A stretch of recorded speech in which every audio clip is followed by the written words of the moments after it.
Hi there, welcome to Floating in Books. Today's video is going to be 50 random facts about me.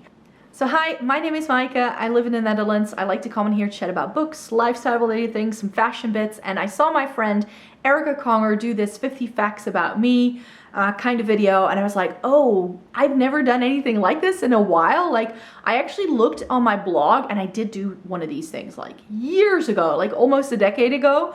So it's like, it's time for an update. So I thought it would be fun to share with you. A lot of the things that are on my list are from Erica's video because I felt she had some really good points. I also took some points from my first list to see if I could update you on those things, and I came up with some extra things as well. So first up, we're gonna talk about the meaning of my name. So my name is Maaike. I'll pop on the screen how you need to spell it because that's often confusing to people. My name is spelled M-A-A-I-K-E, which is a spelling that here in the Netherlands where I live is very common, but it's actually not a Dutch name. I've been told it's Frisian, and that it's actually Frisian for Maria, and that it has to do with like light, enlightenment, light bringer. My birthday is in July, which means my astrological sign is Cancer, and my shoe size is a size 37, which is EU sizing, which is a UK size 4 and a US size 7 women's, in case you're wondering. Scars and birthmarks, I've got a couple of things. Like, I've got a scar on my thumb from, wasn't it an X-Acto knife? I think it was. We had to do something in school with an X-Acto knife, and of course I cut myself. A birthmark, I have this like fluffy thing in the back of my neck, which I can't really show you. And I actually have a birthmark on my forehead, which you can't really see. Sometimes it shows up, especially when I'm crying or when I'm exercising and I get red. I have this red mark on my forehead. 5, my 3 biggest fears, heights, for sure. I have that in common with Erica. Heights, like I could say heights, and heights, because as a friend of mine once told me, you are scared the minute you stand on a wet newspaper. And it kind of is true. I've overcome some of my fears. Like, I can now get onto a step ladder and like paint my own ceiling. I did that over the summertime. I was very proud of myself. Like, I've got scares, but like a true like deep-rooted fear, no, heights is the only one really. A smell that reminds me of childhood. Oh, actually, this is very specific, but Cacharel's Anais. That's a perfume. And that's the perfume my grandma used to wear. And it was my first ever perfume, because what my grandma would do was that she would actually put a little bit of water in her leftover perfume, and then I could wear perfume as well. Number 7, have you ever met anyone famous? Yes. I've met the Backstreet Boys several times. I used to be an avid Backstreet Boys fan. Have I ever met anyone else who's famous? As in, like, yeah, bumping into people on the street. Like, I saw our prime minister before he was our prime minister, when I was still living in, like, I think I was still a student at the time. Some famous Dutch authors who would, like, shop at my supermarket. There's a Dutch comedian who would work out at the same gym I went to. But yeah, it's not like meeting as in talking to them. Like, these are just, you know, people who happen to be famous going about their lives. So it wasn't like a moment where, you know, you have a picture and an autograph. I don't really care about that. But yeah, I've seen plenty of famous people around, but nobody would be knowing them unless they're Dutch. My favorite breakfast cereal. I don't have one. I'm not a cereal person, and if I eat cereal, I eat it plain out of the box. Number 9, any surgeries you've had? I've only really had one that I can think of. I've had a surgery in my jaw when I was a teenager. I had braces when I was a teenager, and one tooth, actually one of my molars, it wasn't coming through. So they knew something was stuck in my jaw. So what they did is they cut my jaw open, took the tooth out that was already there, and then made an incision to get to the tooth underneath it. And then they attached a bit of wire, surgical wire, to the tooth. And then that was sticking out of my jaw. And then when it was healed, my orthodontist turned it into a little hook.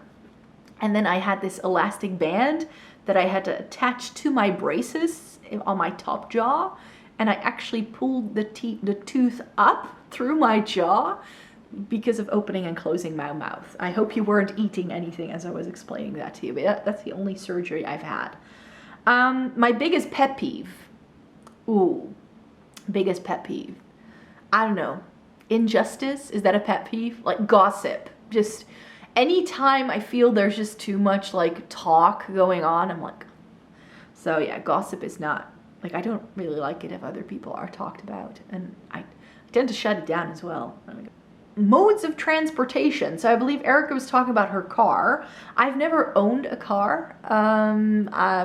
Again, I live in a part of the Netherlands where public transport is just everywhere, so I don't really need it. What I do have is 3 bicycles, which hear me out. I live by myself, right? I have 3 bicycles. One bicycle I've had since I was 16. Used to be my grandma's, and she did away with it because she had broken her hip and she no longer dared to cycle. But I got that and I used it for years. It was a great, like, I need to go to places and I need a bike that I hope, you know, even if it's stolen, it doesn't matter. So I have that for those kind of occasions. Then I have like a grocery bike, like running errands bike that has like bags and a little basket so I can transport things that I need. And then I have a fold-up bike that I can actually take with me in public transportation. So if I need to go anywhere where the bus doesn't really go or the train, I have a bike and I can still get around wherever I need to go. So no need really for a car because of that. The sickest you have ever been? Oh, I think 2008, 2009, I had mono on top of burnout. Yay! Slang words you use. I actually don't use that much slang. Not anymore, and that really has to do with my profession. In case you don't know, I'm a teacher and I taught English for such a long time that, and also like English to people whose native language isn't English, like myself. So very often they don't know a lot of slang words, so you can't really use them as a teacher, apart from the fact that it could be inappropriate as well to use it. So yeah, slang can be so specific that it can be actually pretty difficult to make yourself understood if, you know, people have different language backgrounds or maybe not a super high level of English. So you need to kind of make your language more generic if you're an English teacher and you're teaching people with like lots of different levels of English. So that's why I don't use that much slang anymore. Number 14, your favorite candy bar. So I'm a Twix gal at heart. Really, Twix is where it's at. We don't really have that many exciting things. I think one of the Dutch ones that's not available everywhere is something like Nuts, which is like, it's like if the nougat in a Mars bar was white and you took the nuts, like the peanuts that you get in a Snickers, that's a Nuts essentially. It's like nougat with nuts and then a chocolate layer. I do like those as well. What makes me the most anxious? A lot of people will say public speaking here, but hey, teacher. So I pretty much do public speaking as a living. So yes, and whenever I teach a new class, I get the jitters for sure. If it's people I don't know, but to be quite fair, public speaking has never really been an issue for me. What makes me the most anxious is, I think, I don't know, like I'm not a super anxious person. Like I'm pretty chilled that way. But I think that I can sort of, like, I'm really good at sort of filling in blanks, but sometimes I fill in the wrong blanks and then I sort of like make things a little difficult for myself, and then that makes me anxious because I'm like, oh, was it, like, I get it completely wrong, and then the fact that I'm wrong doesn't make me anxious, but then I've made myself anxious based on a wrong assumption. The best comfort food, my mom's macaroni. I still sometimes have cravings for that. I've tried to recreate it and it's so silly because it's the easiest kind of cooking you can possibly do. And for some reason when I make it, it never tastes the same. So yeah, my mom's macaroni, that's my best comfort food. Then sunrise or sunset? Sunset for sure. If it's sunrise, I feel I've just woken up way too early. All-time favorite song? Deep Purple, Child in Time, has been my answer since I was 13 years old. And I'm gonna stick with it. So yeah, Deep Purple, Child in Time. Most annoying sound. I would have to go with the noise the downstairs neighbor's ventilation unit used to make. They fixed it, so now it's gone. But for about a year, there was this like buzzing sound in my bedroom as I was trying to go to sleep, and I could not for the life of me figure out what it was. Until I figured it out that it wasn't coming from my home or outside, but that it was actually something broken in the unit downstairs that they couldn't hear. Do you have any living grandparents? Yes, I still have one grandmother who is still alive and kicking. She's still alive and kicking. We've had these moments where we think that it's going to end and then it just doesn't. Like she's had 3 rounds of COVID, pneumonia twice on top of it, and she's still alive and kicking. Like, I hope I have her genes in the long run.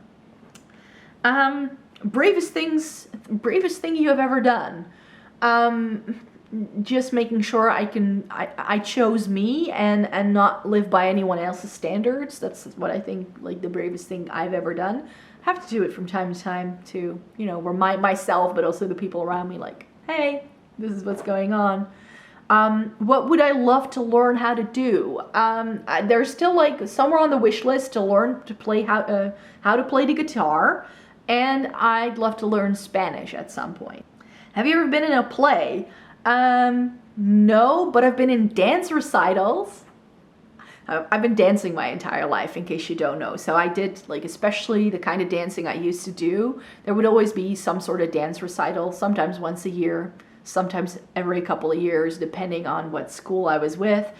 Biggest regret. I'm of the philosophy that I don't really live to regret anything. I just feel like you should just, you know, you kind of live in the moment and you take whatever decisions feel best at the time. And like, I don't want to waste time regretting things. What I probably regret the most is not moving any sooner, but that was again like life circumstances just didn't allow me to move. But yeah, in hindsight, that's something I should have done like a couple of years before I actually did it. Your favorite ice cream flavor? This depends on the brand of ice cream. I'm very particular when it comes to ice cream flavors. Like, I will not like everything. Like, if it's gelato, I want pistachio. If it's Ben & Jerry's, I like caramel choo choo the most, like the caramel flavored ones. I don't love their vanilla or chocolate ice creams. If it's a Dutch brand called Hertog, then I like their 3 chocolate and also their, oh, what was it? Their lemon meringue I really like.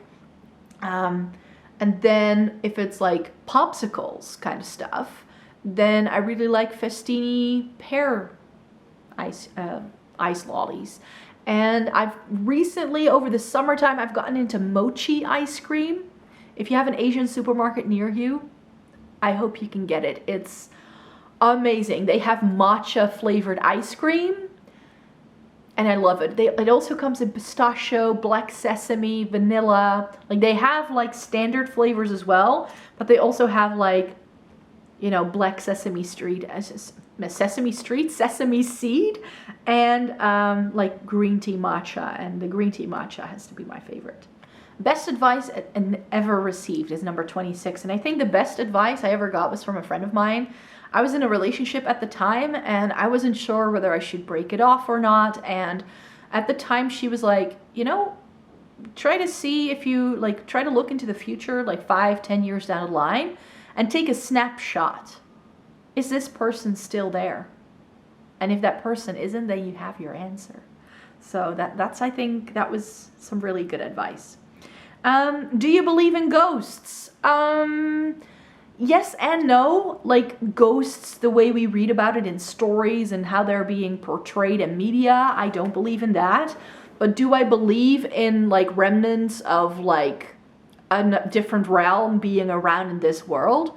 I know that sounds very esoteric and metaphysical, but yes, I do believe in that. Best and worst phase in your life.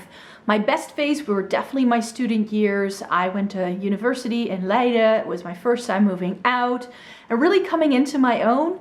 So I have really fond memories of that time in my life. And it was followed by the worst phase. I mentioned previously that I was pretty ill. That was right as I had started my first real job. And it was sort of like high, high, high, high, high, and it was like lowest of the low. So that was not a fun period in my lifetime. I had to learn a lot about myself in those 2 years, right after graduating university and sort of coming into my own as well. It was all part of that sort of package, I feel. So it was definitely not a fun phase. Not only was I ill, but I was also like just confused about who I was and working things out. So my top 5 books of all time. I actually think I did a video on this channel before I took a break about my top 15 books of all time, so I'll make sure to link that in the description box down below, because I cannot say just 5 books from the top of my head. I can give you my top 1 favorite book of all time, and that is A.M. Home's This Book Will Save Your Life.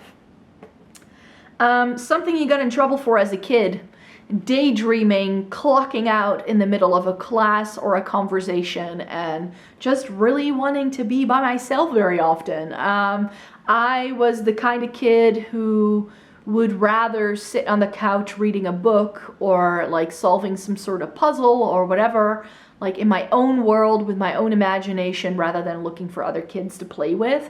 And that's something that not all the adults in my life always appreciated. And I was someone who I now know that it was probably from boredom, would always like sit in class daydreaming, just staring out the window. Something you struggle with. Sort of like the whole work-life balance thing. Like sometimes I figure it out and I think like, oh, I've got to figure it out, and then things just go haywire again. So it definitely sort of ebbs and flows.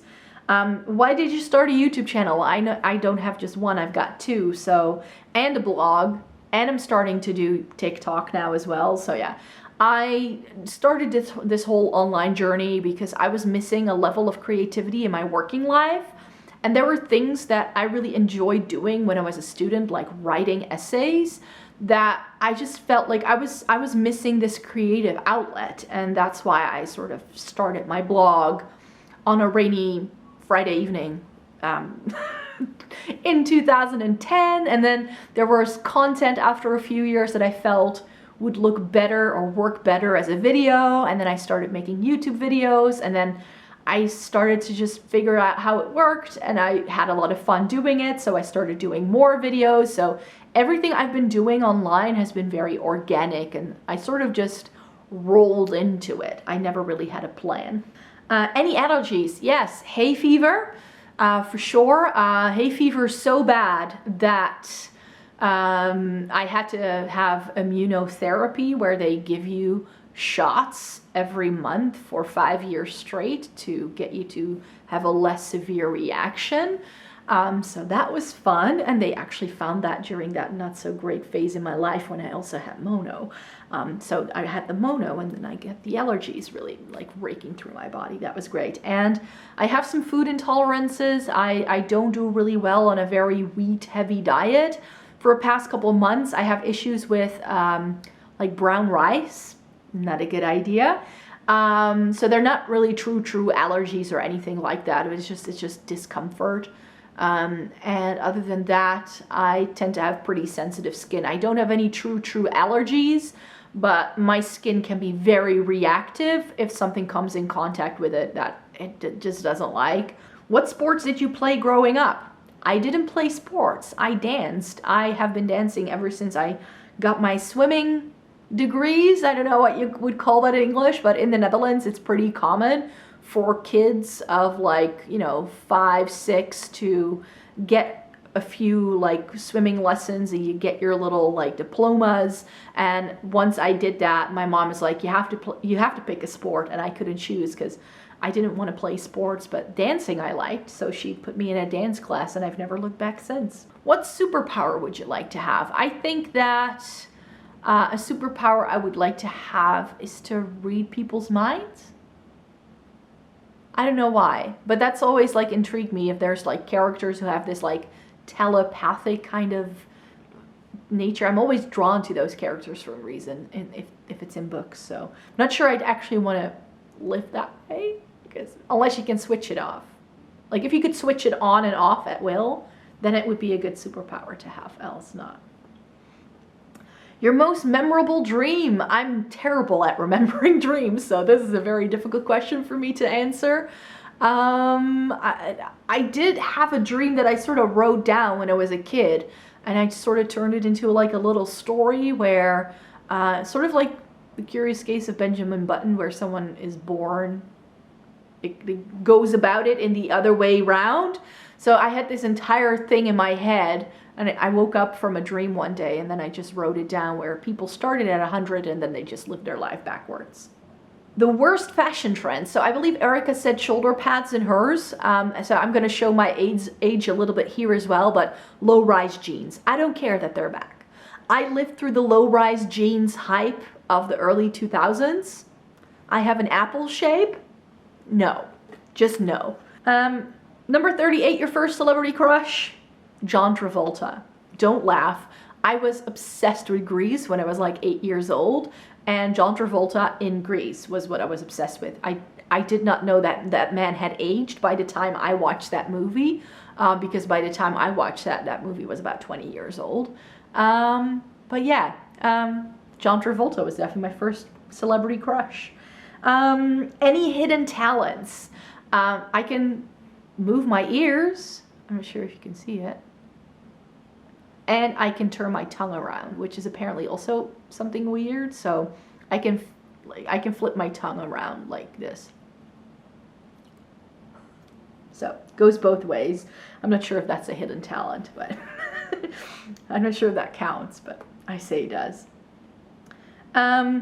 Some other random facts. I was actually, like I mentioned, going to university. I was actually the first person in my entire family to ever going to college or university. Nobody else ever done. Everybody was like more like working force, day laborers, truck drivers. Like that's sort of like the background I come from. So not university, definitely not.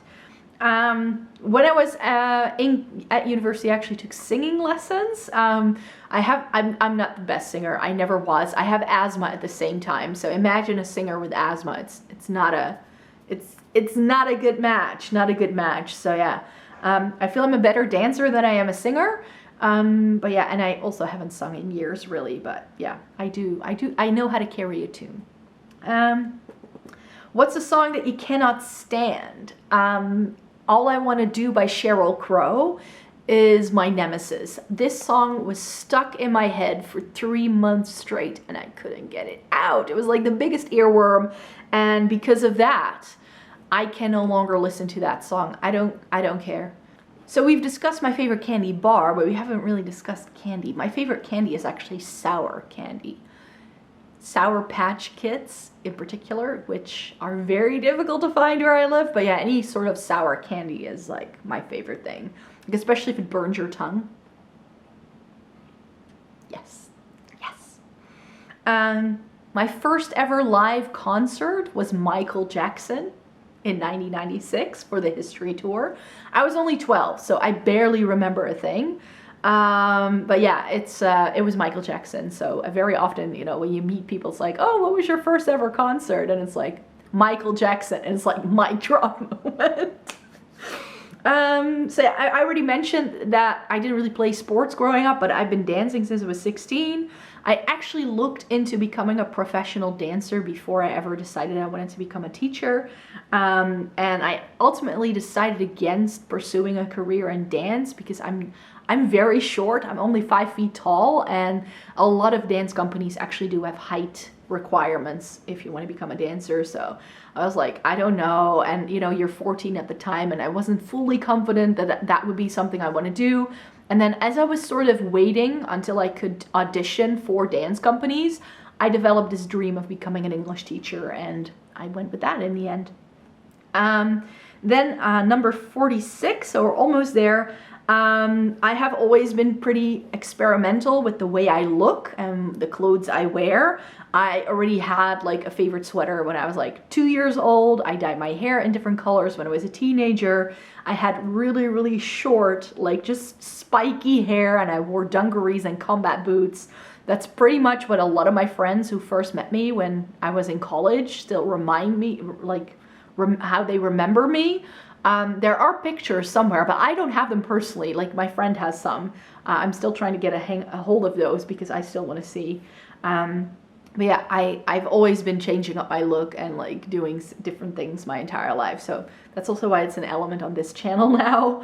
And a thing that I have always found as well is that a lot of people tend to underestimate me. First of all, a lot of people always think I'm much younger than I actually am. I actually am embracing the fact that I'm finally getting wrinkles because I'm finally starting to look my age. But until I was well into my 30s, people would think I was like at least 5 to 10 years younger sometimes than I actually am. And because I'm very short, a lot of people also think I'm younger because of that. So it was always really funny to sort of like have people approach you and think you're a child, and then you open your mouth and you actually speak your mind and they go like, what's going on there? So very often once people know me, people actually think I'm older than I am, which is a really weird dichotomy to have. I would categorize myself as an extroverted introvert, so I like connecting with people and having fun and doing things together, but I also really like my alone time. I don't have any wish to be married or to have any kids, which is usually a shocker, and a lot of people usually want an explanation, but that's just the way I feel. Can't change that. And finally, favorite foods. In case you don't know, I love to cook. Maybe I can do some cooking content on here as well at some point in the time. I don't know yet, but I love baking like things like cheesecake for my birthday and doing all that, but I also really liked trying out different flavors, and like I'm that kind of person who will just try out a new recipe on a random Thursday evening and love it that way. So favorite foods, definitely sushi, but I don't have it as often anymore as I used to. I don't know why. I used to make it myself all the time. And in terms of favorite food, I really, really enjoy any sort of like pasta dish, or like a good pasta. Nothing beats it. And the simpler the better. The simpler the better. So yeah, that's it for me for this video. Thank you so very much for joining me today. I hope you enjoyed watching today's video. Thank you so very much for joining me. I make one video over here every single week, so I hope you like to stay tuned for more. Next week, I think I have another book video for you, because I kind of alternate book video, something else, book video, something else. And this week it was something else. So I hope you like knowing a bit more about me, get to know me a bit better, and I hope to see you in my next video.